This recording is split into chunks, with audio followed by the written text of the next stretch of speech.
She hadn't felt snow on her skin in 16 years.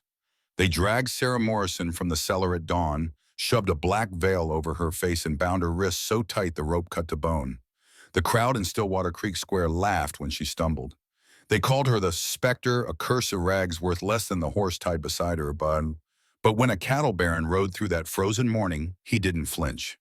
He looked straight at her and said three words that changed everything. $500. Stay with me until the end of this story. I want to see how far Sarah's journey travels across this world. The rope burned. Sarah focused on that, the raw fire circling her wrists, because focusing on pain was easier than focusing on the faces. Vernon Pike shoved her forward. Her bare feet hit the auction platform, and the cold shot up through her bones like a scream. Step right up, his voice boomed across the square. Come see what we've kept hidden all these years. The crowd pressed closer. 30, maybe 40 people. Sarah couldn't see them clearly through the veil's crude eye holes, but she could hear them. God, she could hear everything. That's the Morrison girl. Thought she died years ago. Look at her shaking like a dog that's been beat too long. Vernon grabbed her shoulder. His fingers found the bruise he'd left last night. Found it and pressed. Sarah bit down on her tongue until she tasted copper. 16 years we've carried this burden. He announced it like a preacher delivering salvation. 16 years of feeding it, clothing it, keeping it locked away where decent folk wouldn't have to suffer the sight. He paused for effect, letting the morning cold settle over the crowd like a judgment. But a man's got limits. $20, Vernon called out. $20, and you take this curse off our hands. She can cook clean men. Just keep her covered, and she won't cause trouble. 20. A farmer near the front spat tobacco juice into the snow. 15 for damaged goods. She ain't damaged, Vernon said. Just different. Different how someone shouted. What's under that hood? Vernon's grip tightened on Sarah's shoulder.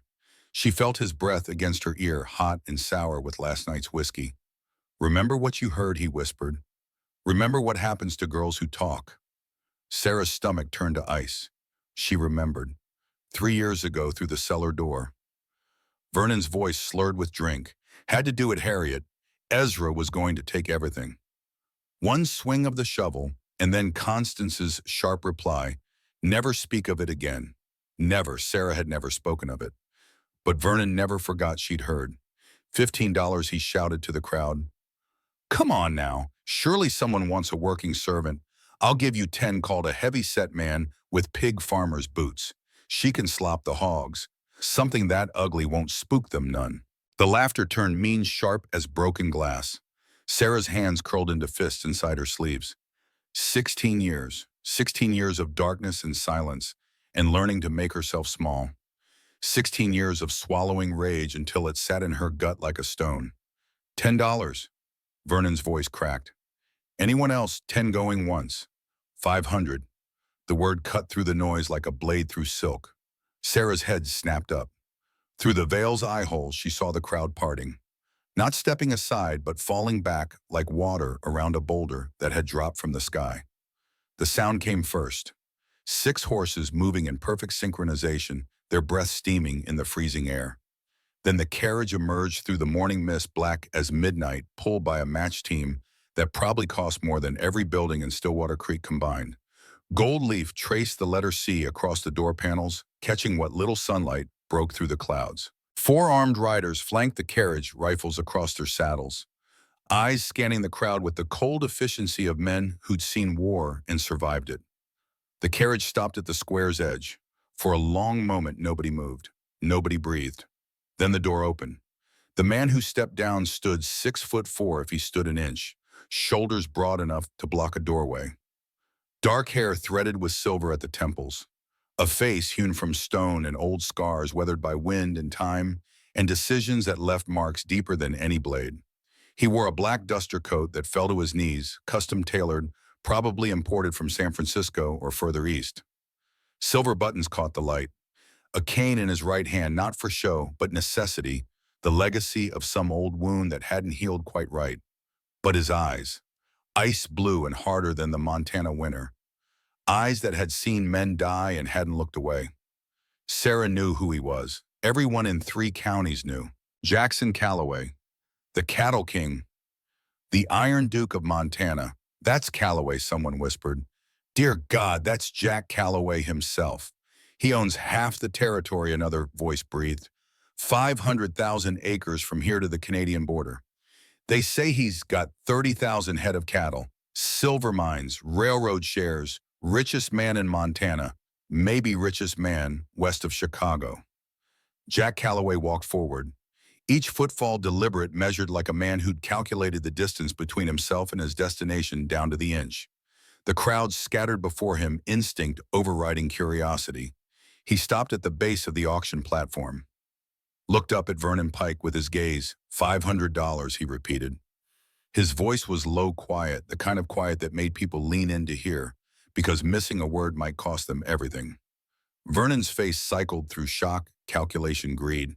His hand loosened on Sarah's shoulder. Mr. Calloway, sir. I didn't expect. That is, I'm honored you would. Vernon's words tumbled over each other like stones down a hill. But surely you don't mean to. She's just a 500, Jack said again. Not negotiating, stating fact. Cash right now, witnessed and legal. He reached into his coat, pulled out a leather wallet thick with bills, but he didn't hand them over. Not yet. One condition, Jack continued. You sign papers. Full transfer of all legal guardianship rights. Notarized with Judge Whitmore and a federal marshal as witnesses. The crowd murmured. This wasn't just a purchase. This was a declaration. Vernon's eyes darted left-right, looking for escape routes that didn't exist. He swallowed hard. That's highly irregular, sir. So is keeping a woman locked in a cellar for 16 years. The square went silent. Even the wind seemed to hold its breath.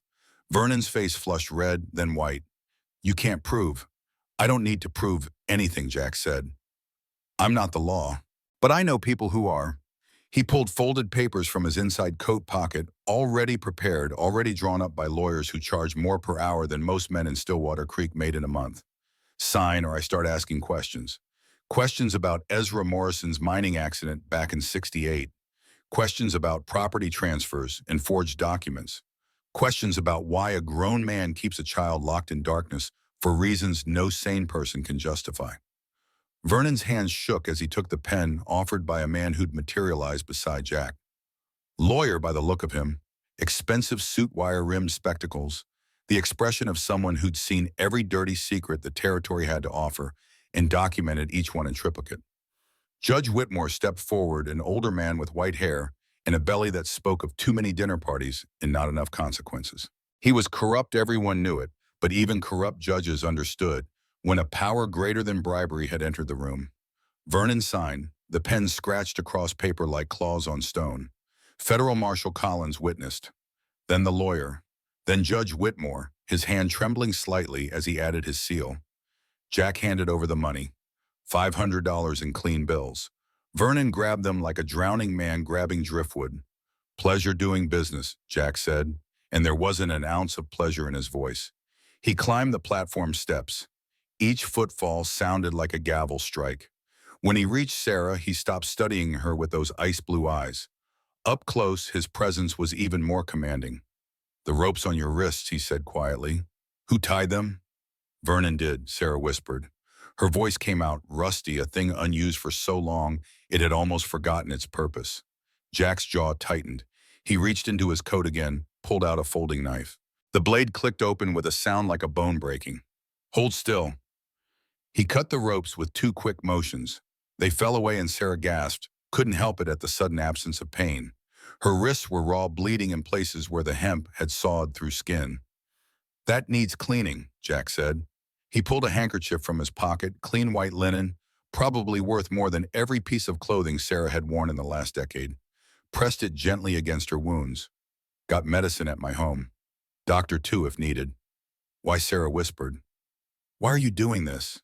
Jack's eyes met hers through the veil's eye holes. For a long moment, he didn't answer. Then he said, because walking away would make me no better than the men who left you here. He turned to face the crowd, still holding Sarah's wrists wrapped in that expensive handkerchief, going red with her blood. Anyone has a problem with what happened here today, you take it up with me. My lawyers, my ranch. You know where to find me. Nobody spoke. Jack guided Sarah toward the carriage steps, one hand light on her elbow. Not pushing, not pulling, just there. Present. Steady. Can you walk? Sarah nodded, though her legs felt like water and stone all at once. Then let's go home. Vernon's voice stopped them. Calloway. Jack turned slow as winter ice forming on a lake. You think you know what you bought, Vernon said. His showman's mask had slipped, revealing something cold underneath. Something dangerous, but you don't. That girl knows things, secrets worth killing for. Jack's expression didn't change. That a threat, call it friendly advice. Some things should stay buried, for everyone's sake. Jack studied Vernon for a long moment. Then he smiled, and it was the most terrifying thing Sarah had ever seen. All teeth and no warmth, like a wolf showing what it could do if it chose violence. I've killed better men than you for worse reasons, Jack said quietly. During the war, after it. I've stood in fields so soaked with blood, the ground couldn't drink it fast enough. I've watched towns burn and heard screams that didn't stop for hours. He took one step forward. Vernon took 2 steps back. So hear me clearly, Pike. You come near this woman again, you even think her name too loud, and I'll make sure every secret you've got buried comes to light. Every single one. Jack turned back to the carriage, helped Sarah up the steps with a gentleness that seemed impossible from hands that large. The door closed. The carriage lurched into motion. Through the small rear window, Sarah watched Stillwater Creek shrink behind her. Watched Vernon standing on that platform, rage and fear warring on his face. Watched the crowd slowly disperse, ready whispering, already spreading the story that would become legend by nightfall. The Cattle King bought the cursed girl, $500, cash. Inside the carriage, Sarah sat frozen on velvet seats, softer than any bed she'd ever known. Crystal decanters caught the light. Wood paneling gleamed with oil and care. The whole space smelled of leather and tobacco and money. So much money it had a scent all its own. Jack sat across from her, giving her space, not crowding. He poured water from a silver pitcher into a crystal glass, handed it to her. Drink slow. Your stomach's not used to much. Sarah took the glass with shaking hands, lifted the veil just enough to drink. The water was cold, clean, the best thing she'd tasted in 16 years. My name is Jackson Calloway, he said, looking out the window, rather than at her, giving her privacy to drink. Most people call me Jack. You can call me whatever you like. Or nothing at all if you prefer. Sarah lowered the glass, studied this man who'd spent more money on her freedom than most people saw in a lifetime. Why, she whispered again. Jack was quiet for a long moment. The carriage rolled over uneven ground, swaying gently. Then he turned those ice-blue eyes on her, and Sarah saw something she hadn't expected. Guilt, because I knew your father, Jack said quietly. Ezra Morrison, we served together at Antietam back in '62. I was a captain. He was a sergeant. Good man. Best shot in the company. He paused, jaw working like the next words cost him. Confederate sharpshooter had me dead to rights. I didn't even see him. But Ezra did. Shoved me out of the way, took the bullet meant for my skull. Went through his shoulder instead. Should have killed him, but the man was too stubborn to die that day.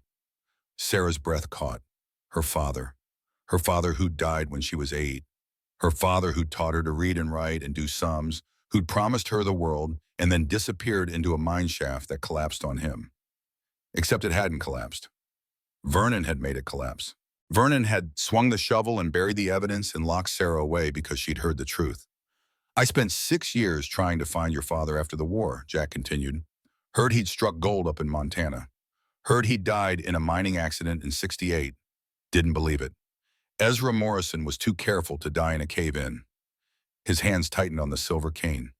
I investigated, found evidence of fraud, forged property transfers, suspicious circumstances. But I couldn't find you. Vernon said Ezra's daughter had died too. Said you'd been sick, passed in the night buried next to your mother. Sarah's vision blurred with tears she'd thought dried up years ago. I believed him, Jack said, and his voice carried the weight of that mistake. That was my failure. I stopped looking. He met her eyes again through the veil. 3 weeks ago, one of my men heard talk in a saloon. Talk about a cursed girl being sold at auction. A girl with scars kept hidden about the right age. I had him investigate. The description matched. The timing matched. And I knew, a pause. I knew I'd failed your father twice. Once when I couldn't save him. Again when I believed his daughter was dead and stopped searching. So here we are, Sarah Morrison. You are not a purchase. You are a debt repaid. What happens next is entirely your choice. The carriage rolled on through the snow.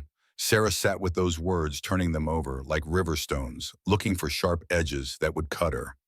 So I'm penance, she said finally. Jack considered this, then shook his head. You were when I first heard about the auction. But when I saw you on that platform bound and mocked, it became something more than debt. What choice? The choice not to turn away. Not this time. They rode in silence after that. Sarah watched the landscape change outside the window. Open prairie gave way to fenced pasture. Fenced pasture gave way to manicured grounds. And then rising from the Montana earth like a castle from a fairy tale she'd read as a child, Callaway Manor appeared. 3 stories of stone and timber. 40 rooms at least, maybe more. Electric lights glowing in some windows rare and expensive in 1884. Grounds that stretched for acres, servants moving like ants in the distance. A fountain in the circular drive frozen now, but clearly grand in summer. This isn't a ranch, Sarah whispered. This is a kingdom. Jack glanced at the house, then back at her.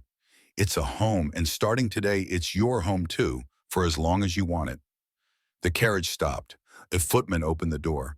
Jack descended first, then offered his hand to help Sarah down. She took it, his palm warm and rough with calluses, despite his wealth. Her bare feet touched stone pavers. Pain shot up her legs, but she didn't make a sound. Jack noticed anyway. He barked an order to the footman. Bring a chair.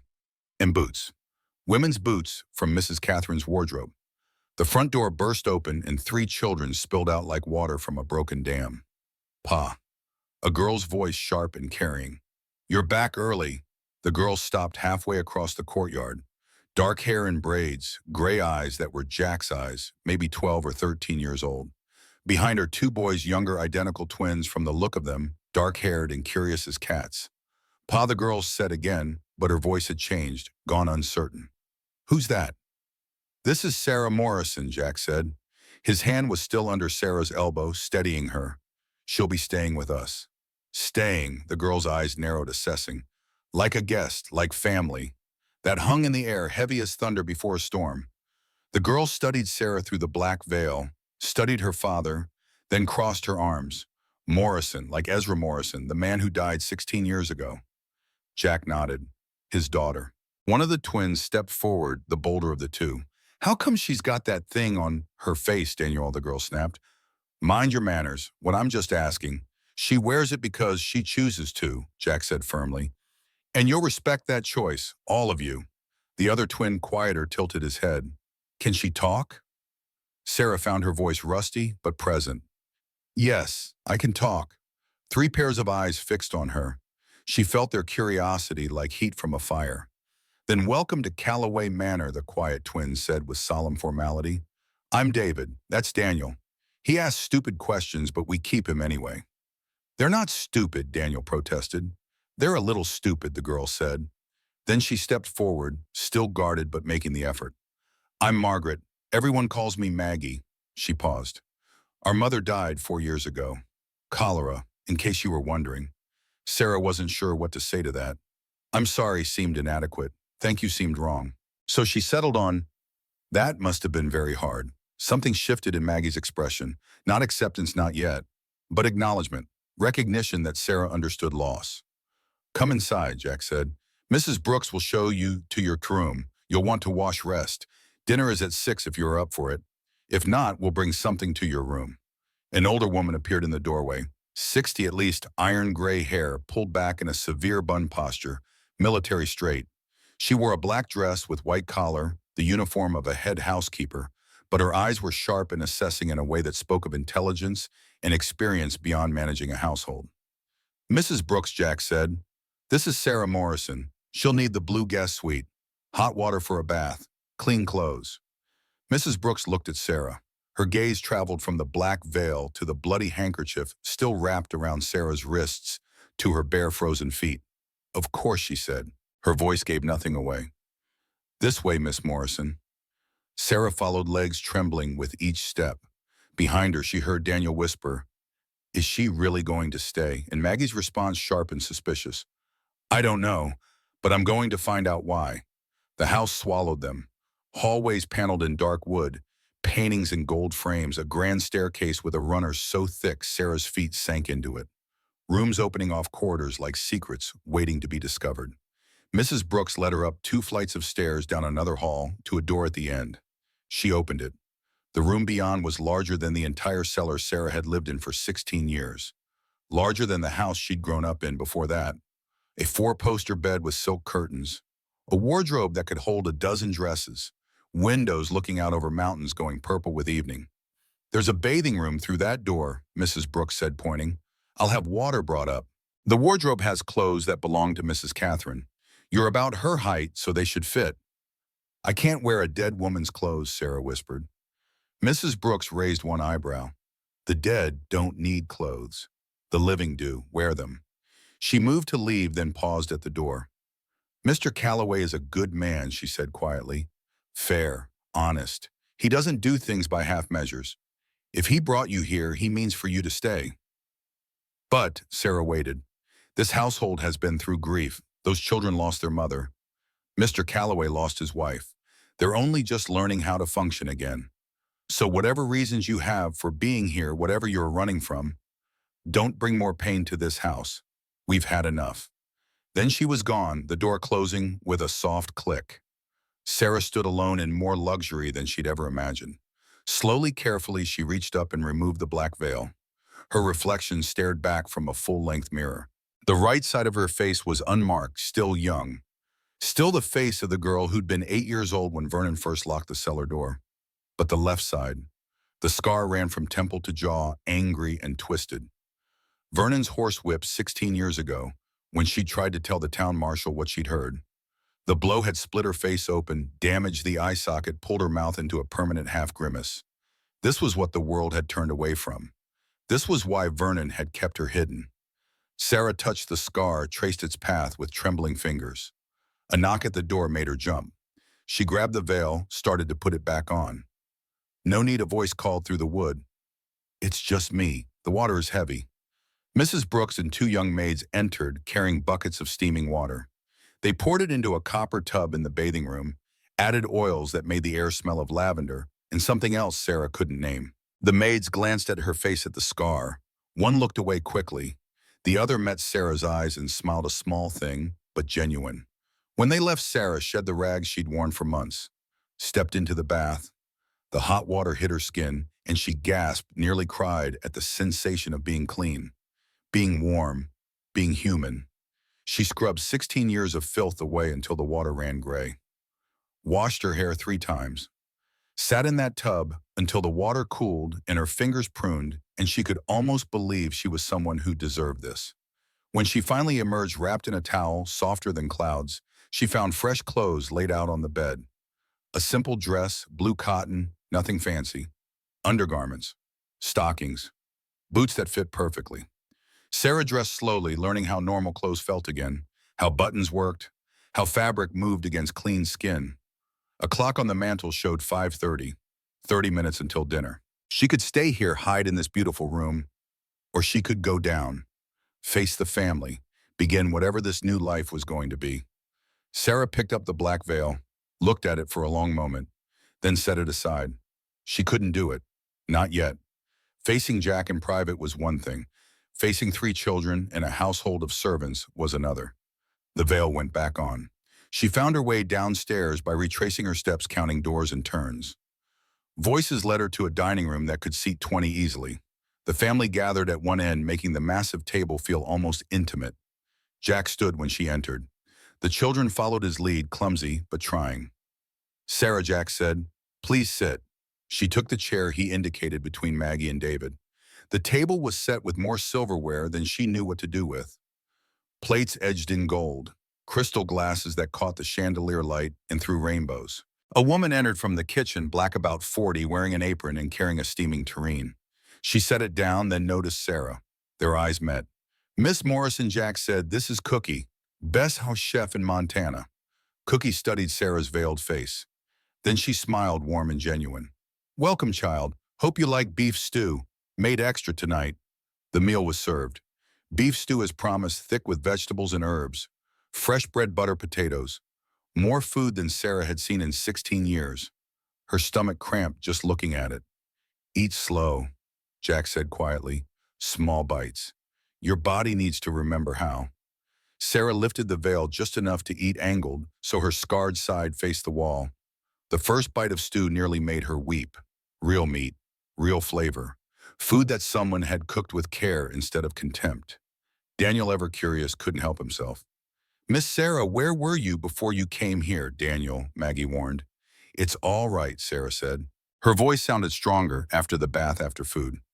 I was, she paused, in a cellar for 16 years. Silence fell over the table like snow. David spoke next, his quiet voice somehow louder than his brother's. That's, that's my whole life, Sarah nodded. Yes, why, Daniel asked. Because the man who was supposed to take care of me wanted to keep me quiet. About something I'd heard. Something bad. Jack's hand tightened on his fork, but he said nothing. This was Sarah's story to tell, or not tell, as she chose. What did you hear, Maggie asked. Her voice had lost its edge. Now she just sounded young. Curious, Sarah met Jack's eyes. He gave the smallest nod. Your choice. So Sarah told them. Not everything, not the worst of it, but enough. She told them about her father, Ezra Morrison, about the mine, about hearing Vernon's drunken confession through the cellar door, about understanding, even at 8 years old, that speaking the truth would cost her everything.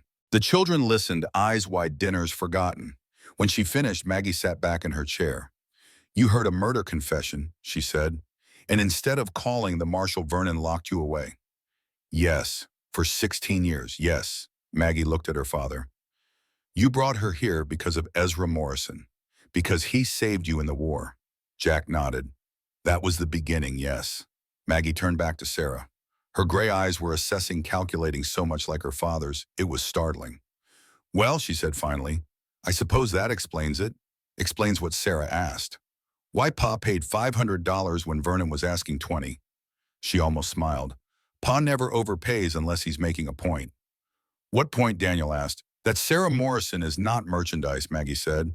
She's a person, and people are priceless. Jack's expression softened just slightly, pride flickering across his face. The meal continued. David asked careful questions about what Sarah remembered from before the cellar. Daniel wanted to know if she could read and write. Maggie remained watchful, but no longer hostile. And Jack. Jack sat at the head of the table and watched Sarah navigate this strange new world, ready to step in if she needed help, but content to let her find her own way. After dinner, the children were sent to bed despite protests. Mrs. Brooks appeared to guide Sarah back to her room, but Jack stopped them. Sarah, a word. Mrs. Brooks nodded and left. Sarah stood in the hallway, suddenly aware of how alone they were. Jack pulled an envelope from his coat pocket, handed it to her. What is this? Sarah asked. Open it. She did. Inside were legal documents, dense paragraphs of text, but the key words jumped out. Transfer of guardianship, emancipation, legal independence, and at the bottom a bank draft, made out to Sarah Morrison, for $5,000. I don't understand, Sarah whispered. Jack's voice was quiet. You have two choices. You can stay here. Room and board provided, no obligations. You're free to leave whenever you want. Or you can take that bank draft, go anywhere you choose, start whatever life you can imagine. The money is yours either way.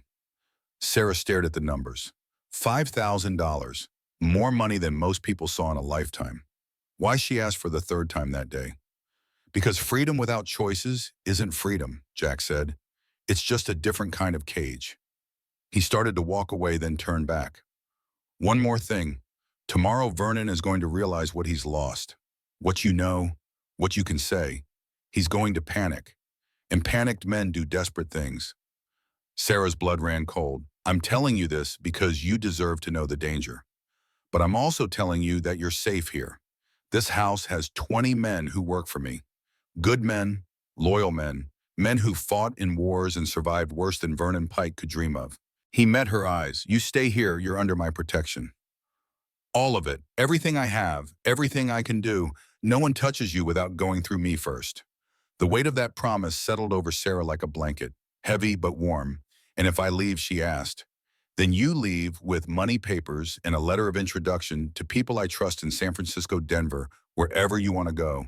You'll be safe either way, but the choice is yours. Sarah looked at the bank draft again, looked at this man who'd bought her freedom and then immediately offered to let her go.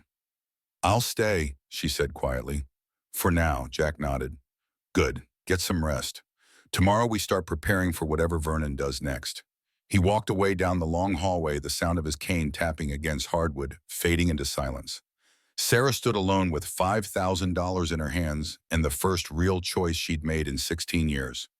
She went to her room, set the money on the dresser, removed the veil and hung it on a hook by the door. Then she went to the window and looked out at the Montana night. Stars scattered across the sky like diamonds on black velvet. Mountains silhouetted against the horizon. The world vast and terrifying and beautiful all at once. Somewhere out there, Vernon Pike was realizing what he'd done, what he'd lost, what Sarah could now say with the protection of the most powerful man in the territory standing behind her. Tomorrow would bring trouble. Sarah knew that with the certainty of someone who'd survived 16 years by understanding exactly how dangerous desperate men could be. But tonight, for the first time since she was 8 years old, Sarah Morrison went to sleep in a real bed, in a room with windows, in a house where people had looked at her face and hadn't turned away. She closed her eyes and dreamed of her father, dreamed of him pushing Jack Calloway out of the path of that bullet at Antietam, dreamed of him smiling at her the way he used to before Vernon took everything. And in her dream, her father spoke. You're going to be all right, sweetheart. You found good people. Hold on to them. Tomorrow the fight would begin. But tonight, Sarah Morrison slept in peace for the first time in 16 years and dreamed of freedom. Sarah woke to sunlight streaming through windows she'd forgotten to curtain. For 3 heartbeats, she didn't know where she was. Then memory crashed back. The auction, Jack Calloway, freedom. She sat up, her body aching in new ways. 16 years of cellar darkness had taught her muscles to be small, compact, forgotten. Now they protested the simple act of walking, of standing, of being human. A knock at the door made her reach for the veil. Old instinct, hard to break. Miss Morrison, Mrs. Brooks' voice carried through the wood. Breakfast in 30 minutes if you're inclined. Sarah dressed in another of Catherine's dresses, this one a simple gray wool. Practical, warm. She studied herself in the mirror, the veil in her hands. Then with effort that cost her more than she wanted to admit, she set it aside. The breakfast room was smaller than the dining hall, more intimate. Jack sat at the head reading a newspaper, coffee steaming beside his plate. The children hadn't yet appeared. Mrs. Brooks set down a plate of eggs and bacon, fresh bread butter that smelled like cream and salt. Good morning, Jack said without looking up. Sleep well? Better than I have in 16 years. He folded the paper, set it aside. His eyes found her face, the scarred side fully visible in morning light. He didn't look away, didn't flinch. Just met her gaze with the same steady calm he'd shown since the auction platform. We need to talk about what comes next, he said. Vernon won't stay quiet. Men like him never do. Before Sarah could respond, footsteps thundered down the hall. The children burst in arguing about something involving a missing book and whose turn it was to feed the chickens. They stopped when they saw Sarah, saw her without the veil. Daniel stared openly. David studied her face with an artist's eye, taking in lines and shadows. Maggie's expression was harder to read. Good morning, Sarah said, her voice steadier than she felt. Morning, David replied. Then, as if it were the most natural thing in the world, he sat down beside her and asked if she wanted honey for her bread. The moment broke. Breakfast proceeded, but Sarah felt the weight of their acceptance like a physical thing, warm and unexpected. After the meal, Jack led her to his study. The room smelled of leather and tobacco, lined with books and maps. A massive desk dominated one wall, papers stacked in careful piles. This was where an empire was managed, where decisions affecting thousands of acres and hundreds of lives were made. Marcus Dawson waited there, Jack's foreman, a weathered man of 50 with eyes that had seen too much. Beside him stood Mrs. Brooks and a woman Sarah didn't recognize. Sarah, this is Rebecca Thornton, Jack said. She's a lawyer, the best in Montana. Rebecca was 35, perhaps dressed in a severe black suit that would have looked masculine on anyone else. On her, it looked like armor. She shook Sarah's hand with a grip that matched Jack's for firmness. Miss Morrison, Rebecca said, Mr. Calloway has explained the situation. We have 2 weeks before Vernon's legal challenge reaches federal court. 2 weeks to prove you're mentally competent to make your own decisions. And if we can't prove it, Sarah asked, then the court could order you returned to Vernon's custody. Rebecca's voice was matter-of-fact, laying out disaster like weather predictions. So we won't let that happen. Jack leaned against his desk. We have three strategies. First, you will be evaluated by Dr. Benjamin Walsh, a psychiatric physician from Helena. He'll test your mental faculties, document that you're sound of mind. Second, Rebecca continued, you'll study Montana territorial law, every statute regarding guardianship, women's rights, property transfer. If they question your competence, you'll demonstrate knowledge that would shame half the lawyers in the territory. Third, Marcus said, his voice rough as gravel, we investigate Vernon, find proof he killed Ezra Morrison, find the real reason he kept you locked away. Sarah's hands tightened in her lap. The real reason is I heard him confess. I heard him tell Constance he swung the shovel that caved in the mine shaft. But you were 8 years old, Rebecca said gently. The court won't accept a child's memory of a conversation heard through a cellar door 16 years ago. We need physical evidence, the body ideally, or witnesses who'll testify to seeing something suspicious. Marcus nodded. I've got men headed to the old Morrison claim today. If Ezra's body is there, if the skull shows evidence of blunt force trauma instead of cave-in injuries, that changes everything. A moment of silence. Then Sarah spoke. What can I do? All three of them looked at her. You want to help? Jack asked. This is my freedom we're fighting for. I won't sit idle while others do the work. Rebecca smiled, sharp and approving. Then we start now. I brought law books. We have 13 days to make you the most educated woman in Montana. The days that followed blurred together in a storm of words and learning. Sarah read until her eyes burned, studied case law and precedent, memorized statutes about competency hearings and guardian rights. Rebecca was a relentless teacher, pushing questioning, never satisfied with good enough. Dr. Walter Walsh arrived on the third day. He was 60, white-haired, with kind eyes that had seen every flavor of human suffering and still found room for compassion. He tested Sarah's memory, her logic, her ability to solve problems, to understand abstract concepts, to function in society. After 6 hours of evaluation, he sat back and removed his spectacles. Miss Morrison, he said, you are not only mentally competent, you're exceptionally intelligent. Your father taught you well. Will you testify to that in court? Sarah asked. Dr. Walsh smiled. I'll shout it from the courthouse steps if needed. But learning law wasn't Sarah's only education. Maggie taught her to ride, not the way ladies were supposed to ride side saddle and decorative, but the way ranch women rode, a stride controlling the horse with legs and balance and will. The first time Sarah sat on a horse, terror locked her muscles. Vernon's whip, the memory of leather cutting flesh of pain that went on for hours. Easy, Maggie said. Her voice had lost its suspicion, replaced by something almost like friendship. This is Sable. She was Mother's horse. Gentlest mare we've got. Sable turned her head, regarding Sarah with one dark eye. Something in that gaze steadied Sarah's racing heart. Jack appeared at the stable door watching. He didn't interfere, didn't offer unwanted help, just leaned against the frame and waited. Sarah put her foot in the stirrup, pulled herself up. The world looked different from horseback. Bigger, more possible. Good, Jack said quietly. Now walk her around the paddock. By the end of the week, Sarah could ride, not well but competently, enough to move around the vast Callaway property without needing a carriage, enough to feel like maybe possibly she could belong in this world of horses and open sky. Evenings she helped Cookie in the kitchen. The older woman taught her recipes, showed her how to knead bread dough until it sang under her hands. They didn't talk much, but the silence was comfortable, companionable. One night, Cookie said, "You got strong hands, good for work." Sarah looked down at her scarred wrists, the rope burns finally healing. "I had 16 years to get strong." Cookie nodded. "I was born a slave. Did not get my freedom until 63 when I was 20. So I understand something about surviving in the dark." Their eyes met. An understanding passed between them that needed no words. "You're going to be fine, child," Cookie said. "You got people now. That makes all the difference." On the 8th day, Marcus returned from the Morrison mine. His face was grim. "We found him," he told Jack in the study. Sarah was there, had insisted on being present for any news. "Found Ezra's skeleton in a collapsed section of the shaft. Skull was crushed. Clean break like something heavy struck it from behind.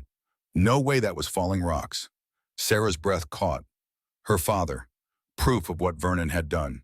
Did you bring the remains? Jack asked. Wrapped and ready for Dr. Walsh to examine. Marcus paused. There's more.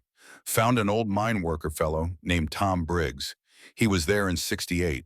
Says he saw Vernon and Ezra arguing. Heard a sound like a shovel hitting something solid. Vernon came out of the mine alone, told everyone there'd been a cave-in. Why didn't he speak up before Rebecca demanded? Because Vernon threatened his family, Marcus said. But Briggs is 70 now. His kids are grown and moved away. Says he's tired of carrying the secret. He'll testify. Sarah felt something break open in her chest. Justice. After 16 years, justice was possible. But that night, everything changed. Sarah was in the library studying contract law by lamplight when she heard horses. Too many horses moving too fast. She went to the window and saw riders. 20 at least, maybe more, carrying torches that turned the darkness into flickering hell. Jack appeared beside her, a rifle in his hands. Get the children, he said quietly. Get Mrs. Brooks, everyone to the center of the house, away from windows. Sarah ran, found Maggie and the twins in the drawing room, grabbed them. Mrs. Brooks was already moving, years of military training showing in her efficient calm. The study, Mrs. Brooks ordered. No windows, one door defendable. They huddled there while the sound of breaking glass echoed through the manor. Shouting, gunfire, the acrid smell of smoke. Daniel pressed against Sarah's side, trembling. She wrapped her arm around him, feeling protective instincts she hadn't known she possessed. It's going to be all right, she whispered. Your father knows what he's doing, does he? Maggie asked. Her voice was sharp with fear, trying to sound like anger. There are 20 men out there. More footsteps. Cookie appeared carrying a shotgun like she'd been born with it in her hands. She took up position by the door. Anyone comes through that I don't recognize, I'm shooting first, and asking questions, never, she announced. The battle lasted 20 minutes that felt like 20 hours. Then silence broken only by the crackle of small fires being extinguished. Jack opened the study door. His face was hard blood on his knuckles, coat torn. But he was alive. Whole. It's over, he said. They're gone. Who were they? Rebecca asked. She'd appeared from somewhere, also armed, also ready. Ashford's men, hired guns from Denver. Jack's voice was flat, exhausted. They weren't trying to kill anyone. Just scare us. Send a message. What message? Sarah asked. That he can reach us. That he's willing to burn Montana to get what he wants. Which is, Maggie demanded. Jack looked at Sarah. To destroy me, and he's using you to do it. The next morning revealed the damage. Windows shattered, furniture overturned, small fires had scorched walls before being contained. But no one had died. That was the miracle and the warning. Ashford could have killed them, chose not to. This time, we can't keep defending, Marcus said at the emergency council. They'll just keep coming. We need to go on offense, agreed, Jack said. But how? Sarah spoke up. She'd been quiet, thinking, planning. Through Constance. Everyone turned to look at her.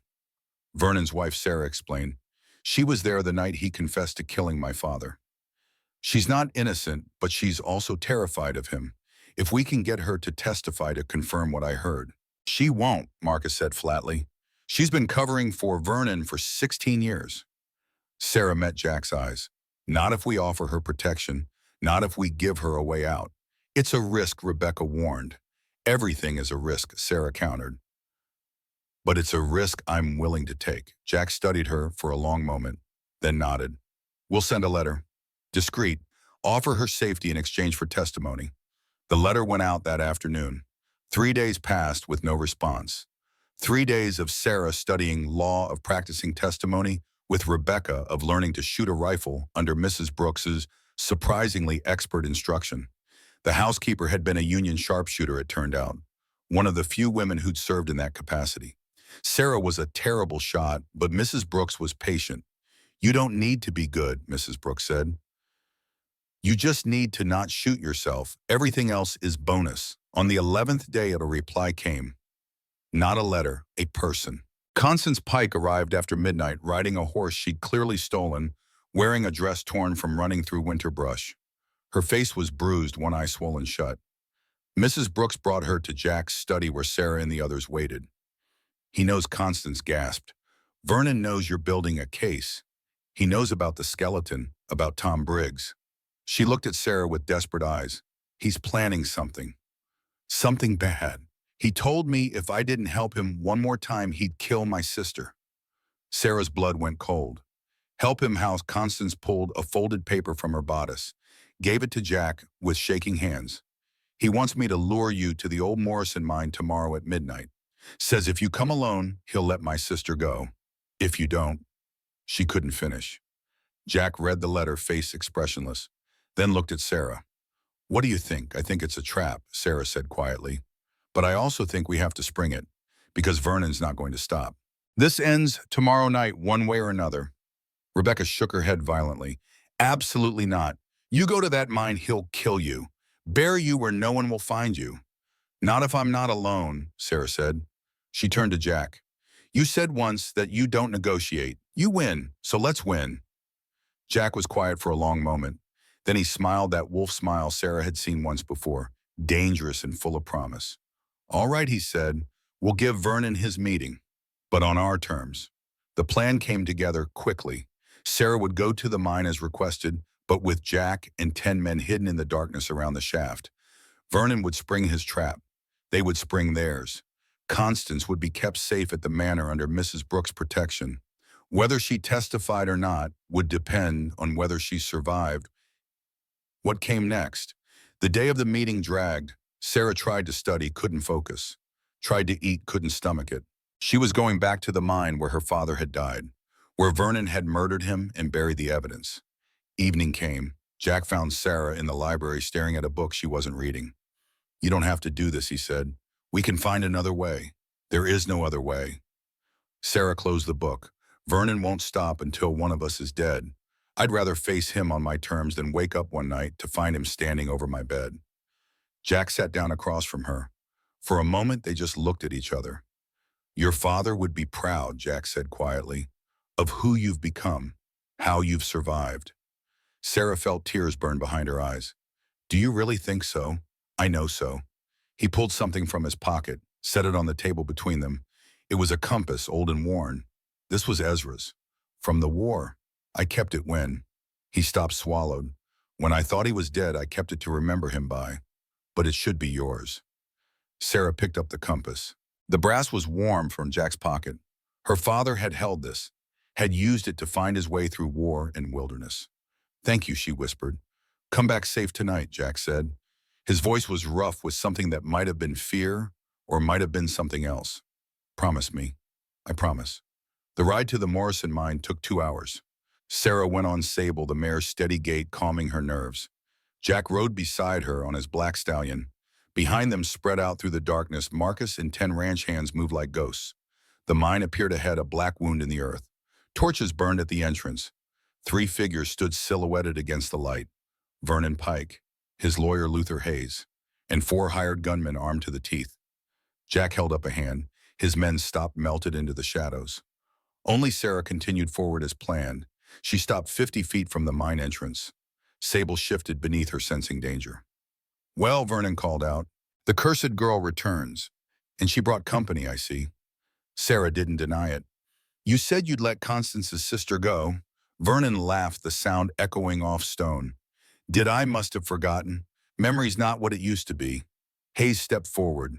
He was younger than Sarah expected, ambitious looking.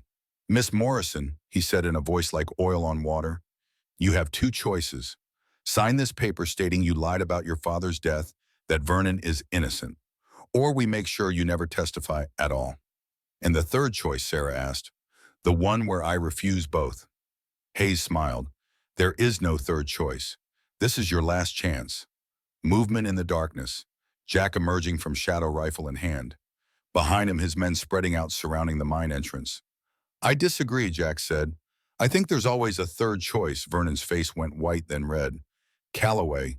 You, he sputtered, couldn't find words. Me, Jack agreed. Now here's how this is going to work. You're going to surrender. You're going to confess to murdering Ezra Morrison. And you're going to beg Miss Morrison's forgiveness for 16 years of torture. Or what Hayes demanded. You'll kill us. That's murder, Calloway. Even you can't get away with that. Jack's smile was cold as Montana winter. Or I'll let the territorial marshal do it. He whistled sharp and carrying. More figures emerged from the darkness. Marshal Collins, the man who'd witnessed the auction. Behind him, federal deputies all armed. Vernon Collins said wearily, "You're under arrest for the murder of Ezra Morrison, for conspiracy. For about 10 other charges, Mr. Calloway's very expensive lawyers have documented in excruciating detail." Vernon's hand went to his gun. The 4 hired gunmen shifted. "Don't," Jack said quietly. "Look around you. Count the rifles. Do the math." For a long moment, nobody moved. Then one of the hired guns set down his weapon. Then another. Then all 4. "Smart men," Marcus observed. But Vernon wasn't smart.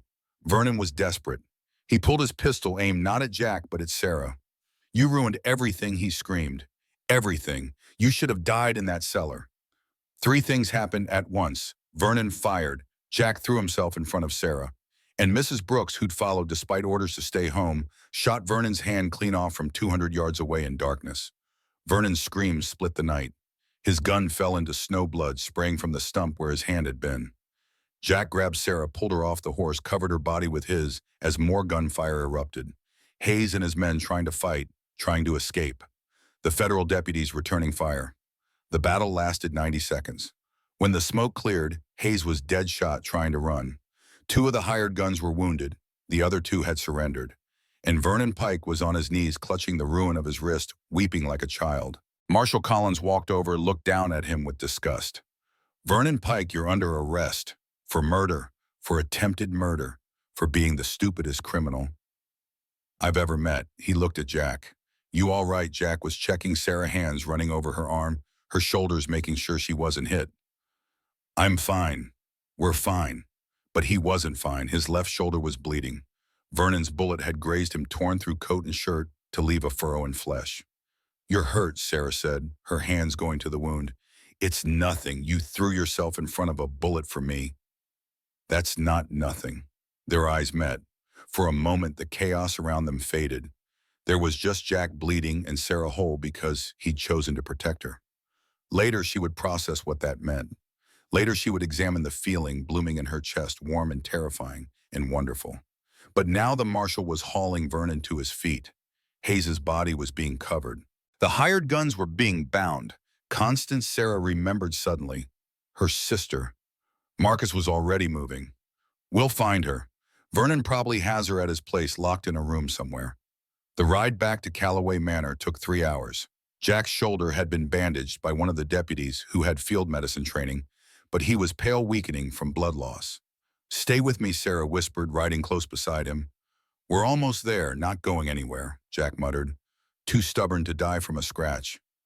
"That's more than a scratch. I've had worse. When did you become invincible?"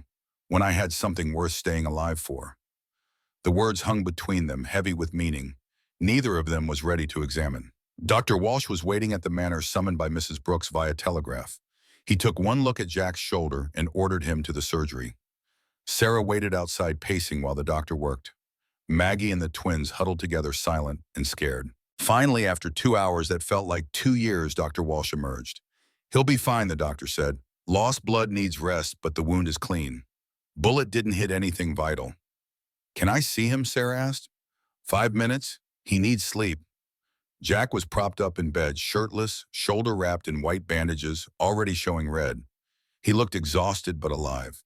So beautifully, impossibly alive. "Sarah," he said when she entered, "you're safe because of you, because you're smart enough to wear protection."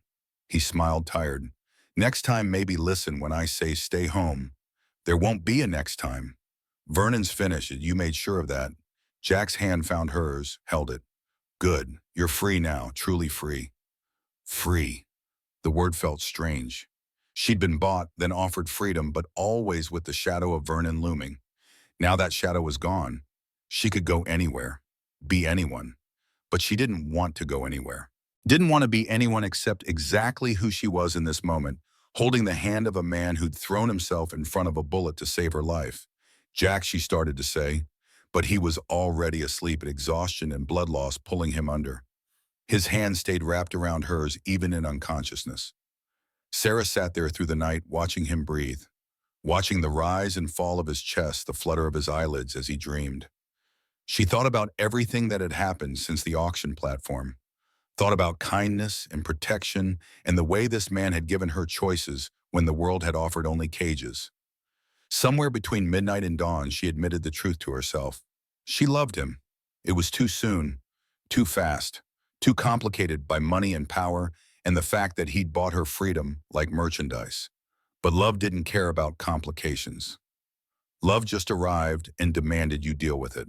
Sarah pressed her forehead to their joined hands and whispered a promise to the sleeping man who'd saved her in every way a person could be saved. I'm staying for as long as you'll have me. I'm staying.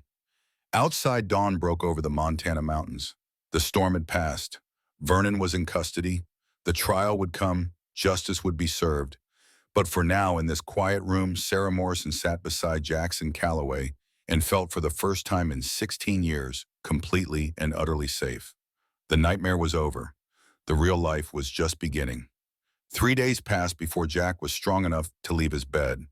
3 days during which Sarah rarely left his side, changing bandages, bringing soup. Cookie had made specially reading aloud from books in his library when he grew restless with inactivity. On the fourth morning, she found him standing at the window, one hand pressed against the frame for support, looking out at the ranch he'd built from nothing but will and blood. You should be resting, Sarah said. I've rested enough. Jack's voice was rough from disuse. There's work to be done. Work can wait. Your shoulder can't. He turned to look at her. Really looked the way he had on the auction platform, like he was seeing past the scar, past the fear, straight through to whatever lived beneath. You've been here every day, he said, every night. Mrs. Brooks told me. Where else would I be anywhere? You're free now. Vernon's locked up. Ashford's lawyers are scrambling to distance him from the attack. You could leave tomorrow and no one would stop you. Sarah crossed the room until she stood close enough to feel the heat radiating from his body. Close enough to see the silver threading through his dark hair, the lines carved around his eyes by years of sun and responsibility. What if I don't want to leave? The words hung between them, fragile and dangerous. Sarah, Jack's voice held warning, you don't owe me anything. I didn't save you so you'd feel obligated, I know that. Then why stay? This house, these people were complicated, damaged. Maggie's still grieving her mother. The twins have nightmares. He stopped, jaw tightening. I'm not an easy man to be around. No, Sarah agreed. You're stubborn and you work too hard and you think protecting everyone is your sole responsibility even when it's killing you. Jack blinked, surprised. But you're also kind, Sarah continued. You gave me choices when no one else ever did. You put yourself between me and a bullet. You make your children feel safe even when the world is burning down around them. She took a breath, gathering courage. And somewhere in the last 2 weeks, I stopped being grateful and started being. She paused, searching for the right word. Started being something else entirely. Jack's hand came up, cupped her unscarred cheek with a gentleness that made her want to weep. Sarah Morrison, he said quietly. Are you telling me what I think you're telling me? I don't know, Sarah's voice trembled.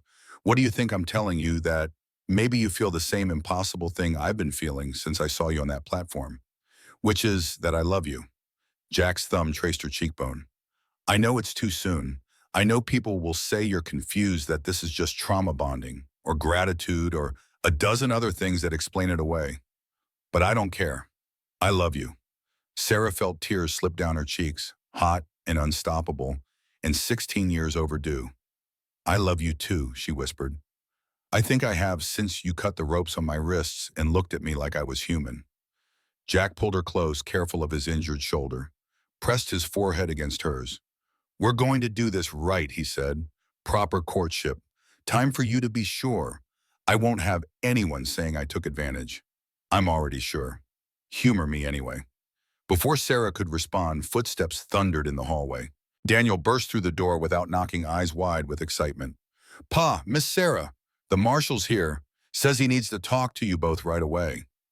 Marshal Collins waited in Jack's study hat, his hands expression grim. Beside him stood Rebecca Thornton, and she looked furious. What's happened? Jack asked, settling into his chair with a wince. Vernon Pike is dead, Collins said without preamble. Silence crashed through the room like a felled tree. What Sarah breathed. Killed himself in his cell last night. Tore strips from his shirt, made a noose. Guards found him this morning. Collins shifted his weight uncomfortable. I'm sorry, Miss Morrison. I know you wanted to see him face trial. Sarah sat down hard in the nearest chair. Dead. Vernon was dead. The man who'd murdered her father, stolen 16 years of her life, was simply gone. There's more, Rebecca said, her voice tight with anger. Before he died, Vernon signed a confession. Full details about killing Ezra Morrison, about keeping Sarah imprisoned, all of it. That's good, isn't it? Jack asked carefully. It would be, Collins said. Except Reginald Ashford is claiming Vernon acted alone. Says he had no knowledge of any criminal activity, that he simply bought Pike's debts as a business transaction. His lawyers have already filed motions to dismiss any charges. He's going to walk, Rebecca spat. A man who funded murder, who sent armed thugs to attack this house, who tried to destroy all of you, and he's going to walk free. Not if we can prove his connection to Luther Hayes, Jack said. Hayes was Ashford's personal attorney. That's not coincidence. Hayes is dead, Collins reminded them. Can't testify. And Ashford's already claiming Hayes was acting without his knowledge or consent. What about the men who attacked the manor, Sarah asked. The ones who survived. Won't they testify? Rebecca shook her head. Already recanted. Say they were hired by Hayes, never met Ashford. Have no evidence connecting him to anything. So he bought their silence, Jack said flatly. Or threatened their families, Collins added. Either way, without Vernon alive to testify about Ashford's involvement, we've got nothing that will stick in court. Sarah stood, walked to the window. Outside, ranch hands moved about their duties, unaware that justice was slipping through their fingers like water through cupped hands. There has to be something, she said, some way to prove what he did. Actually, a new voice said from the doorway, there might be. Everyone turned. Mrs. Brooks stood there holding a leather satchel that looked older than Montana itself. Mrs. Brooks, Jack said slowly. What's that? The housekeeper set the satchel on the desk, opened it. Inside were papers, dozens of them covered in neat handwriting. Letters, Mrs. Brooks said, between Ashford and Hayes going back 3 years. I took them from Hayes's body before the marshal's men arrived at the mine. You did what Collins sputtered. Mrs. Brooks fixed him with a look that could freeze fire. I did what needed doing. She pulled out several letters, spread them across the desk. These detail every transaction, every bribe Ashford paid to Judge Whitmore, every hired gun sent to intimidate Jack's business partners, every scheme to discredit or destroy anyone who stood in his way. Rebecca snatched up the nearest letter, read quickly. Her eyes went wide. This is enough, more than enough. These implicate Ashford in racketeering, conspiracy, attempted murder. Where did you really get these? Jack asked his housekeeper. Mrs. Brooks smiled, thin and dangerous. Did I never mention I worked for Pinkerton before the war? Old habits die hard. I've had people watching Ashford for weeks. When Hayes died, I made sure we got his correspondence before anyone could destroy it. You magnificent, terrifying woman, Rebecca breathed. Collins rubbed his face. Technically, this is theft of evidence. Technically, Mrs. Brooks said sweetly, a lot of things are illegal until they become convenient. Are you really going to complain about how we caught a criminal? Marshal Collins looked at the letters, at Jack's determined face, at Sarah's hopeful expression. Then he sighed. I didn't see anything. You brought these letters directly from Hayes's office where they were discovered during a legal search. Understood? Understood, Rebecca said, already organizing papers. I'll have warrants drawn up within the hour. It took 3 days to build the case. 3 days of Rebecca working 16-hour days, of federal prosecutors being convinced of warrants being issued. 3 days during which Sarah studied for her own testimony, preparing for the competency hearing that would still need to happen regardless of Vernon's death. Dr. Walsh tested her again. Had her solve complex mathematical problems, discuss philosophy, demonstrate knowledge of territorial law that would shame most men with law degrees. She's brilliant, he told Jack privately. Absolutely brilliant. The court will have no choice but to declare her competent. On the 7th day, federal marshals arrested Reginald Ashford at his Denver office. The charges ran 3 pages long. Murder conspiracy, racketeering, bribery of public officials, attempted murder of a federal witness. The trial was set for Helena Territorial Capital in 2 weeks. Sarah used those weeks to prepare. Not just for testimony, but for something else. Something she'd been thinking about since the night at the mine. She found Jack in the stable, brushing down his stallion with the methodical care of a man who found peace in routine. "I want to see it," she said without preamble. "See what the Morrison mine, where my father died, where Vernon." She stopped, gathered herself. "I need to see it." Jack set down the brush. "That's not a good idea. There's nothing there but bad memories." Exactly. Sarah stepped into the stall, unafraid of the massive horse. "I've spent 16 years letting fear control me, letting Vernon control me even through a locked door. I need to face that place, prove to myself that it doesn't own me anymore." Jack studied her for a long moment, then nodded. "All right, but I'm coming with you. I wouldn't want it any other way." They rode out the next morning, just the two of them. The mine looked different in daylight. Smaller, less mythical, just a hole in the ground where a good man had died for someone else's greed. Sarah dismounted, walked to the entrance. The wood supports were rotted, dangerous. Warning signs had been posted. The territorial government had officially closed the site pending investigation. "He was a good father," Sarah said quietly. Before. Before everything. "He taught me to read using the Bible and dime novels. Taught me arithmetic by making it a game. He used to say I was smart enough to be anything I wanted." "You are," Jack said. "You're proving that every day." Sarah touched the entrance beam. "I wish he could see it, see me now. Free, fighting back, winning." Jack moved to stand beside her. "I think he can.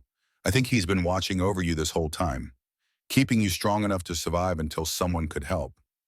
"You think he sent you?" Sarah asked. "To the auction. I think your father saved my life at Antietam, so I'd be alive to save yours in Stillwater Creek." His hand found hers. "I think some debts transcend death." They stood there in silence, the wind whistling through the mine shaft like breath through wounded lungs. Then Sarah turned away. "I'm ready to go home now." The word home settled over them, both warm and right and terrifying in its implications. The competency hearing came first before Ashford's trial, a formality Rebecca assured them but necessary. The territorial court needed to officially declare Sarah mentally sound before her testimony against Ashford could be considered valid. The courthouse in Helena was packed. Spectators filled every seat, craning for a glimpse of the woman who'd survived 16 years in a cellar. The scarred girl the Cattle King had bought, and then rumors said fallen in love with. Sarah sat at the plaintiff's table, Rebecca beside her. Across the aisle, a lawyer hired by some distant Pike relative made token arguments about childhood trauma and isolation damage. But his heart wasn't in it. Vernon's written confession had destroyed any credibility his case might have had. Judge Martin Stone presided, a federal judge with a reputation for fairness and a complete immunity to bribery. He was 60, white-haired, with eyes that had seen every trick lawyers could pull and remained unimpressed by all of them. "Miss Morrison," he said after the opening statements, "I'd like to hear from you directly. In your own words, tell me why you believe you are capable of making your own decisions." Sarah stood. She'd worn a simple blue dress, no veil. Her scarred face was visible to everyone in the courtroom. She'd debated covering it, decided against it. Let them look. Let them see what survival looked like. "Your Honor," she began, her voice steady. 16 years ago, a man murdered my father and locked me in a cellar to hide his crime. He kept me there in darkness, in isolation, with barely enough food to survive. He beat me when I made noise. He told me every day that I was cursed, worthless, better off dead." The courtroom was absolutely silent. "But I didn't die," Sarah continued. "I didn't go mad. I kept my mind sharp by reciting everything my father taught me. I solved mathematical problems in my head. I remembered every book I'd ever read and recited them in the darkness.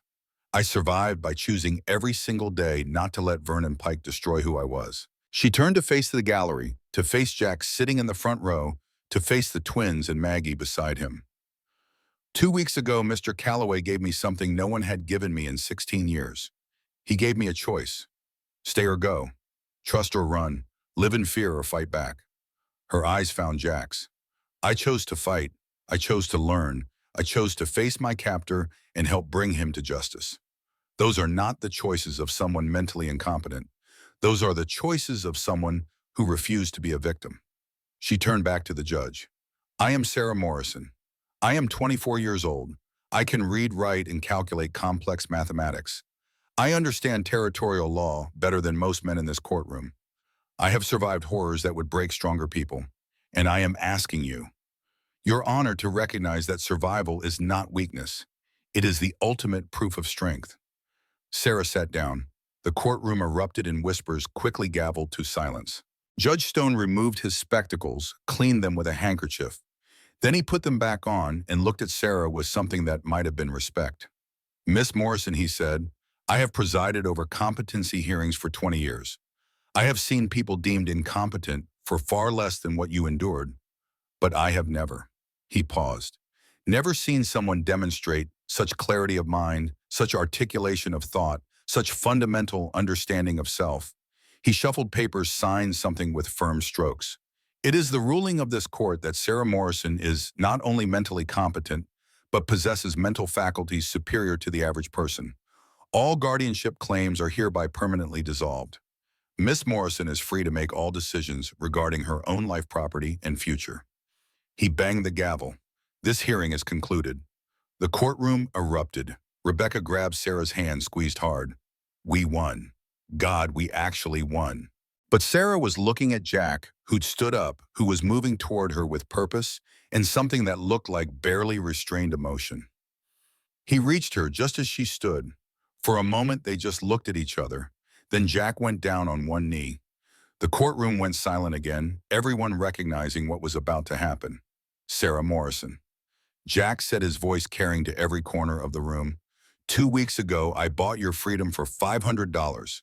Best money I ever spent, not because I own you, but because I got to witness you claim yourself. He pulled a small box from his pocket, opened it to reveal a ring. Simple gold band with a single diamond, elegant and understated. This was my wife's ring. Catherine would have wanted you to have it. She would have loved your courage, your strength, your refusal to be broken. Jack's ice blue eyes held Sarah's. I'm not asking you to marry me out of gratitude or obligation, or because you have nowhere else to go. I'm asking because I love you, because you make me want to be better than I am, because when I imagine my future, you're in every single moment of it. He paused. But I'm also telling you that you can say no. You're free, Sarah, truly free. Free to leave, to build a life anywhere you choose, to become anything you want.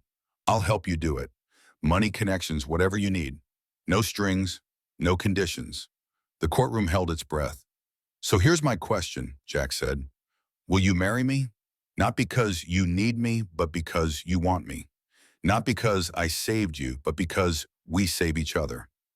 Sarah looked down at this impossible man, this stubborn, kind, damaged, heroic man who'd given her the world and then stepped back and said it was hers to keep or walk away from. She thought about 16 years in darkness, thought about the veil she'd worn, the shame she'd carried, thought about who she'd been on that auction platform and who she was now standing in a courthouse, declaring her own competence, her own strength.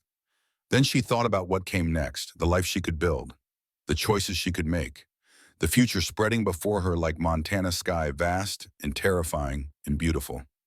And she knew. Ask me again, Sarah said quietly. Jack blinked. What? Ask me again in 6 months, after Ashford's trial, after I've had time to be just Sarah Morrison, not Sarah the victim, or Sarah the freed woman, or Sarah the girl you saved. Ask me when I've proven to myself that I can stand on my own. Jack's expression shifted. Understanding dawning. You're saying no, I'm saying not yet. Sarah knelt down so they were eye to eye. I love you, Jack Calloway. I love you so much it terrifies me. But I need to know who I am outside of this story, outside of cages and rescues and auction platforms. I need to choose you from a place of absolute freedom, not just freedom you gave me. She touched his face, the scarred and weathered face that had become the most beautiful thing in her world. So give me 6 months. Let me build something of my own. Let me stand beside you as an equal, not as someone you saved. Then ask me again. Jack was quiet for a long moment. Then he smiled, slow and genuine, and full of something that looked like love and respect and infinite patience. 6 months, he agreed. He stood, helped her up. And what will you do with those 6 months? Sarah thought about the Morrison mine, about her father's legacy stolen and buried, about gold that had never been claimed, potential that had never been realized. I'm going to rebuild my father's mine, she said. Make it profitable. Prove that Ezra Morrison's daughter is every bit as capable as Ezra Morrison was. Jack's smile widened. You'll need investors. I know some people. I'm sure you do. Sarah smiled back. But this time, Mr. Calloway, I'm not accepting charity. This is a business arrangement. Loans at standard interest rates. Contracts drafted by lawyers. Everything legal and proper. Wouldn't have it any other way, Jack said. They shook hands there in the courthouse while spectators watched and whispered, and a legend was born about the cattle king who proposed and was told to wait. Ashford's trial lasted 3 weeks. The evidence was overwhelming. Hayes's letters detailed every crime, every bribe, every scheme. Tom Briggs testified about seeing Vernon kill Ezra.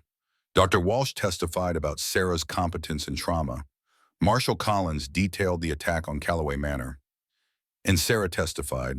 For 2 days she sat in the witness box and told her story, all of it. The cellar, the darkness, the years of isolation. Vernon's confession heard through the door, the auction platform and everything after. Ashford's lawyers tried to break her. Suggested she was confused, that her memory was unreliable, that she'd fabricated details to gain sympathy and Jack Calloway's money. Rebecca objected to everything.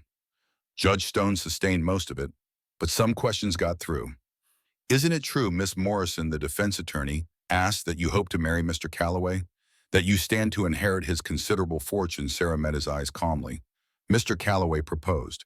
I told him to ask again in 6 months after I've established my own financial independence. The lawyer blinked. You refused, I deferred. There's a difference. She leaned forward slightly. I don't want Jack Calloway's money, sir. I want his respect, his partnership, his love, none of which can be bought. The lawyer sat down. No further questions. The jury deliberated for 6 hours. When they returned, the foreman stood and read the verdict. Guilty on all counts. The courtroom erupted. Ashford's face went white, then red. He started to stand to shout something, but marshals were already moving, already putting him in chains. He looked across the courtroom at Sarah, mouthed something that might have been a curse or a promise of vengeance. Sarah looked back and felt nothing, no fear, no anger, just relief that it was over.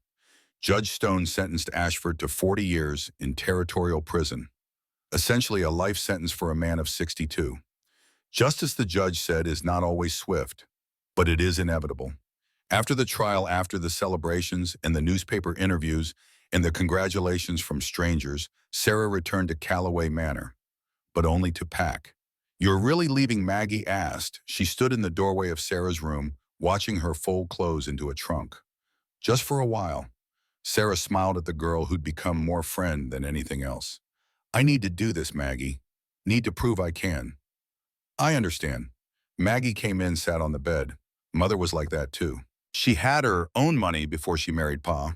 Insisted on keeping it separate. Said a woman should never be dependent on a man's goodwill. She sounds like someone I would have liked. You would have. Maggie picked at the bedspread. You're coming back, though, after. If your father asks me again and I say yes, then yes. I'll come back. He will, Maggie said with certainty. He's miserable without you already, and you haven't even left yet. Sarah laughed. Then I guess we'll see. She moved to the mining town of Silver Ridge, 12 miles from the Morrison claim. Rented a small house, hired workers, bought equipment. Used her own money, the $5,000 Jack had given her, supplemented by loans from a Denver bank that Jack had no connection to. The work was hard, harder than anything she'd done before. She learned to read geological surveys to manage men twice her age who didn't want to take orders from a woman, to negotiate ore prices and transportation contracts. She fell into bed exhausted every night and woke at dawn to do it again. And slowly, the mine began to produce. Small amounts at first, enough to cover costs, then more, then enough to turn a profit. Jack visited once a month, always with an excuse. Delivering papers Maggie had sent, discussing regional mining regulations, checking on security after reports of claim jumpers in the area. They were always proper, always careful, but the air between them crackled with everything unspoken. 5 months in, Sarah struck a major vein. High-grade ore, more than enough to make Morrison Mining a legitimate operation. More than enough to prove she could stand alone. The news spread fast. Within a week, 3 companies made offers to buy her out. Sarah refused them all. This was her father's legacy, and now it was hers. 6 months to the day after the courthouse proposal, Jack rode up to Sarah's mining office. He was alone, no ranch hands, no children, just him and his horse, and a look of nervous determination that Sarah had never seen on him before. "Miss Morrison," he said formally when she came out to meet him, "I wonder if you might have time to take a ride with me." "I might," Sarah said, fighting a smile. "Where are we going? You'll see." They rode for an hour up into the mountains where snow still capped the peaks despite it being late spring. Jack led her to a clearing overlooking both his ranch and her mine, two empires spread out below like kingdoms in a story. He dismounted, helped her down. Then he pulled a familiar small box from his pocket. "6 months ago," he said, "I asked you to marry me. You said to ask again after you'd proven you could stand on your own." He opened the box. The same ring, Catherine's ring, catching sunlight and throwing it back in diamond fire. "So here I am, Sarah Morrison, owner of a profitable mining operation, woman of independent means and formidable reputation. I'm asking again." He paused. "Not because you need me, not because I saved you, but because in the last 6 months I've learned something. I've learned that loving you means letting you go. And I've learned that you coming back, choosing to come back, means more than anything I could have bought or arranged or forced." Jack went down on one knee again, there on the mountain with the wind whipping around them and the world spread below. "Will you marry me, Sarah Morrison? Will you be my partner in all things? Will you stand beside me, not behind me, and help me raise my children and build something that lasts?" His ice blue eyes held hers. "Will you choose me freely and completely knowing?" "You don't have to." Sarah looked down at this man, this impossible, stubborn, kind, damaged, heroic man who'd bought her freedom and then given her wings. She thought about auction platforms and sellers, about darkness and light and the long road between them, about who she'd been and who she'd become and who she still wanted to be. Then she smiled. "Yes," she said. "Yes, Jack Calloway, I will marry you. I choose you. I choose us. I choose this life we're going to build together." Jack stood, slipped the ring on her finger. It fit perfectly. Then he kissed her slow and deep and full of promise. Kissed her like she was precious and powerful and everything he'd ever wanted. Kissed her like she was his equal, his partner, his choice just as much as he was hers. When they finally broke apart, both breathless, Sarah laughed. "What's funny?" Jack asked. "I was just thinking. I started this year as property being auctioned in a town square. I'm ending it as a mine owner about to marry a cattle baron." She shook her head. "It's quite a journey. It's quite a woman making it," Jack said. He tucked a strand of hair behind her ear, his touch gentle on her scarred cheek. "Ready to go tell the children they're going to lose their minds? They're going to be thrilled. Maggie's already planning the wedding. She doesn't even know I said yes. She knew you would." Jack grinned. "She's been working on it for 3 months. They rode back down the mountain side by side, partners, in truth and not just word. The sun was setting, painting the sky in shades of gold and crimson and purple. Behind them, the Morrison mine continued its work. Ahead, Calloway Manor waited warm and bright with lights and windows. And Sarah Morrison, who had spent 16 years in darkness, rode into her future with her hand in the hand of the man who'd reminded her what light felt like. The wedding was planned for autumn when the Montana heat broke and the aspens turned gold. But for now, there was just this: the ride home, the promise made and accepted, the life stretching ahead like an open road. They called her the specter once, the cursed girl, the beast in the sack. But she was none of those things. She was Sarah Morrison, soon to be Sarah Calloway. Survivor, fighter, mine owner, partner, free woman, and she was finally completely, impossibly home. The story that had begun on an auction platform in the snow ended here on a mountain in the sunset with a choice freely made and a future waiting to be claimed. Some debts transcended death. Some love transcended circumstance. Some courage transcended darkness. And some women, once given a single chance, transformed the world. This was Sarah's chance. And she took it with both hands and held on tight and never, ever let go. The wedding took place on the first Saturday of October, 1884. Sarah woke that morning in her room at Calloway Manor, the room that had been hers for 8 months now, but would cease to be hers by evening. After today, she would move to the master suite. After today, she would be Mrs. Jackson Calloway. The thought should have terrified her. Should have sent her running for the hills for Silver Ridge for anywhere but here. Instead, it filled her with a peace so complete it felt like coming home. Maggie burst through the door without knocking, her arms full of flowers. Autumn asters in purple and white gathered from the meadow beyond the stables. "You're awake," Maggie said, slightly breathless. "Good. Cookie says breakfast in 20 minutes, and Rebecca's already here with his address, and Mrs. Brooks is arguing with the minister about seating arrangements, and Daniel tried to feed your bouquet to the horses, but David stopped him, and Maggie," Sarah interrupted gently. "Breathe." The girl stopped, took a breath, then grinned. "This is the most exciting thing that's happened since you shot Vernon's lawyer. I didn't shoot anyone. That was Mrs. Brooks. Details." Maggie set the flowers on the dresser, then turned to study Sarah with those gray eyes so like her father's. "You're really doing this?" It wasn't a question, but Sarah answered anyway. "I'm really doing this." "Good." Maggie's voice went soft, young, vulnerable in a way it rarely was. "I know I was. Difficult. At first, when you came here, you were protecting your family," Sarah said. "I understood that.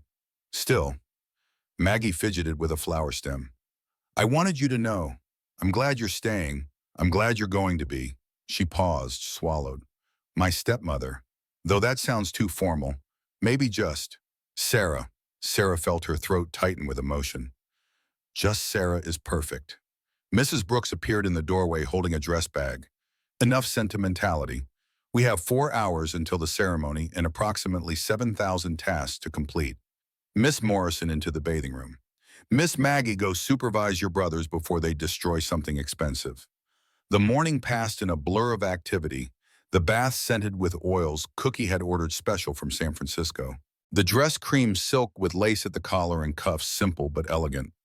Rebecca Thornton braiding Sarah's dark hair with autumn flowers woven through. And through it all, Sarah kept touching the scar on her face, the mark she'd hidden for so long, the thing she'd been ashamed of. "You could wear a veil," Rebecca said quietly, watching her. "Not the black one, God no, but something delicate. Lace.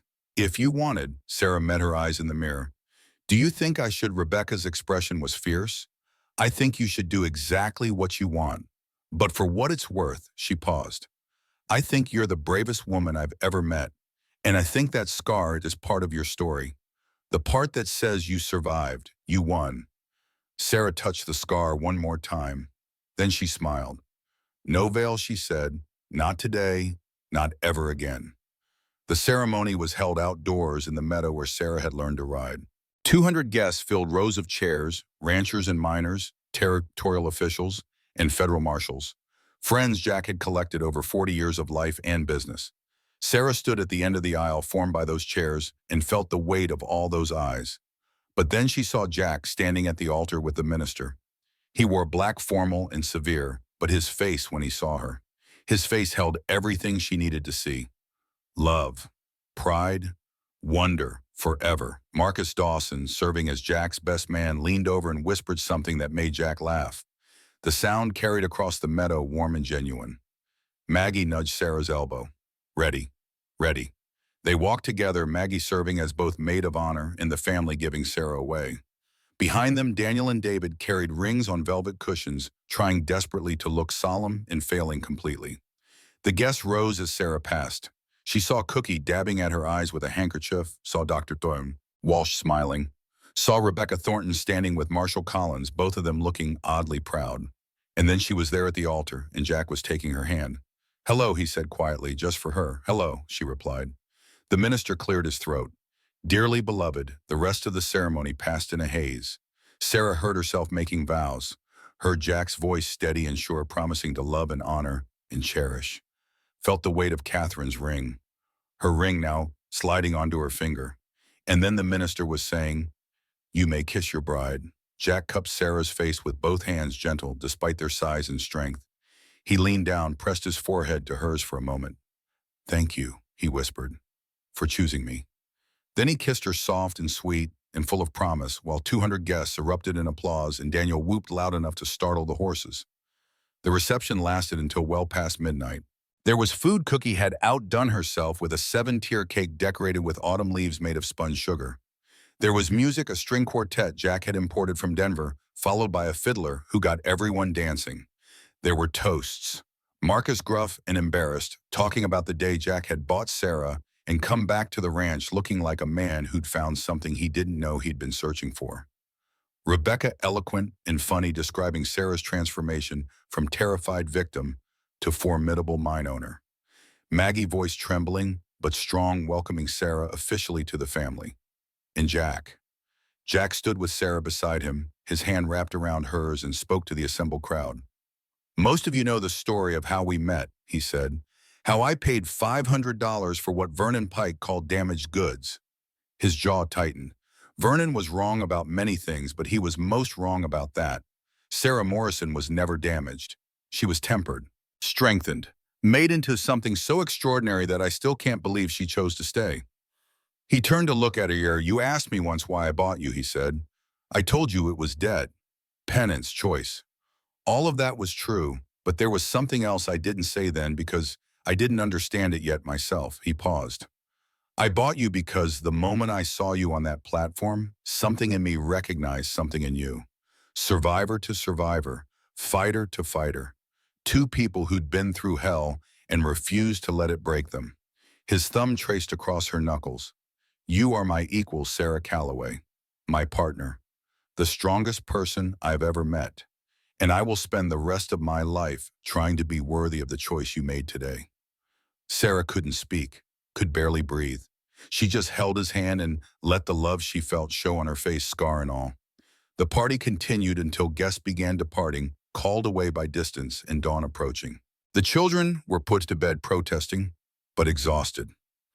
Mrs. Brooks supervised the cleanup with military efficiency, and finally Sarah and Jack were alone. They stood in the master suite, their suite now, and looked at each other across the space. "This is real," Sarah said softly. "This happened." Jack crossed to her, began unbuttoning the tiny pearl buttons that ran down her spine. His fingers were steady, patient. "This is real," he agreed. "You're my wife. I'm your husband. Everything that's mine is yours." He paused, hands stilling, "including the burdens, the responsibilities, the children who will test your patience, and the business partners who'll underestimate you, and the society ladies who whisper about the cattle king marrying the cursed girl." Sarah turned to face him. "Let them whisper," she said. "I've survived worse than gossip. I know you have. That's what makes you perfect for this." They finished undressing in comfortable silence, learning the intimacy of shared space. When Sarah finally stood before him, wearing only her chemise, she felt none of the shame that had defined so many years of her life. She felt powerful, chosen, free. What Jack saw in her face made him smile. "What are you thinking?" he asked. "I'm thinking that 16 years ago, Vernon Pike locked me in a cellar and told me I was worthless." Sarah stepped into Jack's arms. "And today I married the most powerful man in Montana, became co-owner of an empire, gained 3 children and a family and a future so bright it almost hurts to look at." She laid her palm over his heart, felt it beating strong and steady. "I'm thinking that survival is the greatest revenge, and love is the greatest victory." Jack kissed her, then deep and thorough, with the bedroom door closed and the rest of their lives stretching ahead. And Sarah Morrison Calloway, who had spent 16 years in darkness, finally understood what it meant to be completely, utterly, impossibly home. 5 years later, the screaming started at 3 in the morning. Sarah woke instantly, years of cellar survival training, making her hyper-alert to any sound in the night. But Jack was already moving, pulling on his robe, heading for the nursery. "I've got her," he said. "You sleep." Sarah ignored this, as she usually did, and followed him down the hall. Their daughter, Emily Catherine Calloway, aged 6 months, was red-faced and furious in her crib. The nurse they'd hired hovered nearby, looking apologetic. "She won't settle, Miss Sarah. I've tried everything." Sarah lifted Emily into her arms, and the baby's screams immediately reduced to hiccuping sobs. The nurse looked both relieved and slightly offended. "She knows her mother," Jack said, wrapping an arm around both his wife and daughter. "Smart girl. Gets it from you," Sarah murmured, rocking Emily gently. "She gets everything from you," Jack countered. "The stubbornness, the strength, the ability to terrify grown men with a single look. She's 6 months old. Give her time. Emily finally settled, her tiny fist wrapped around Sarah's finger.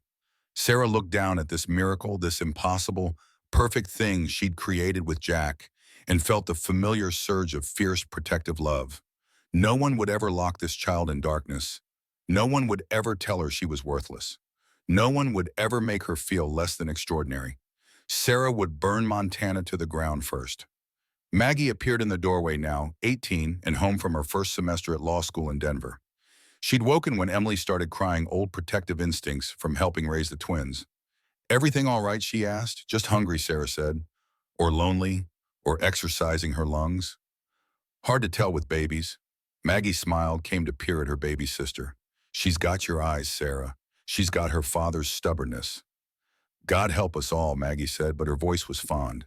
They stood there in the nursery, the family Sarah had gained when she'd stopped running from love. Jack's arm around her shoulders. Maggie close enough to touch. Emily breathing softly against Sarah's chest. This, Sarah thought, this is what I was surviving for. This is what all those years of darkness were leading to. Not just freedom, not just revenge, but this. Family. Home. Love that multiplied instead of diminishing. 10 years later, the Montana Territorial Legislature was in session, and Sarah Morrison Calloway sat in the gallery, watching history being made. The vote on the Sarah Morrison Act legislation protecting children from abuse and establishing government oversight for guardianship cases was about to happen. It had taken 3 years of lobbying, testimony, political maneuvering, and more than one heated argument with territorial representatives who thought government had no business interfering with how a man raises children. But Sarah had worn them down. With facts, with passion, with the undeniable moral weight of her own story. Maggie sat beside her now, a practicing attorney and one of the bill's primary architects. On Sarah's other side, Rebecca Thornton, recently appointed territorial prosecutor, waited with barely concealed anticipation. The vote was called. One by one, representatives stood to declare their position. Yeah, nay, yay, yeah. Sarah's hands tightened in her lap. Jack, sitting behind her, leaned forward and squeezed her shoulder. It's going to pass, he whispered. I can count votes. It's going to pass. Yay, yay, yay. When the final tally was announced, 42 in favor, 18 opposed, the gallery erupted in applause. Sarah sat perfectly still, tears streaming down her face. You did it, Maggie said, grabbing her hand. Sarah, you actually did it. We did it, Sarah corrected. All of us. But she knew the truth. This law existed because she'd survived. Because she'd refused to let Vernon Pike's cruelty be the end of her story. Because she'd transformed her pain into purpose. How many children would this law protect? How many 8-year-old girls would be saved from sellers and cruelty because Sarah Morrison had found the courage to speak? She didn't know, couldn't know, but it was enough, more than enough. That night at home, Sarah stood in her study, the room Jack had given her years ago for managing Morrison Mining, and looked at the framed newspaper on her wall. Sarah Morrison Act passes territorial legislature. Below it hung another frame, the legal documents from her competency hearing. Judge Stone's declaration that she possessed mental faculties superior to the average person. And beside that, a photograph. Sarah at 24 standing next to Jack on their wedding day. Her scarred face clearly visible. Her eyes full of bond and defiance and absolute certainty. She touched the photograph, remembering. Someone knocked softly. Emily, now 11 years old and already showing signs of inheriting both her mother's intelligence and her father's business acumen, poked her head in. Mama, dinner's ready. I'll be right there. Emily didn't leave. Instead, she came closer, studying the frames on the wall. Mrs. Patterson at school said you were the cursed girl, Emily said. The one grandfather bought at an auction. Sarah's stomach clenched. They'd never hidden her history from the children, but hearing it described so casually still hurt. What did you say? Sarah asked carefully. Emily shrugged. I said grandfather didn't buy you. He bought your freedom. There's a difference when, Sarah's throat tightened. That's exactly right.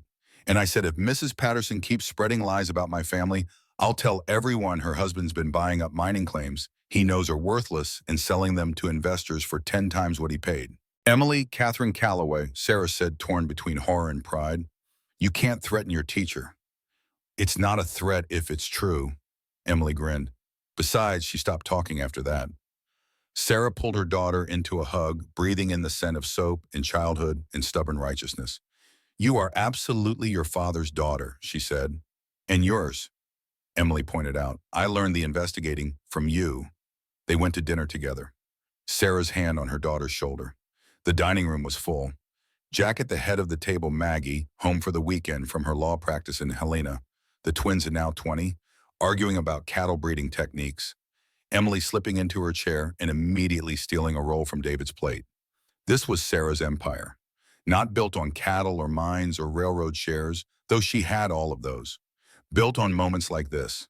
Children who felt safe enough to argue and tease and exist without fear. A husband who looked at her across the table with pride and partnership and enduring love. A family that had formed around her scars instead of despite them.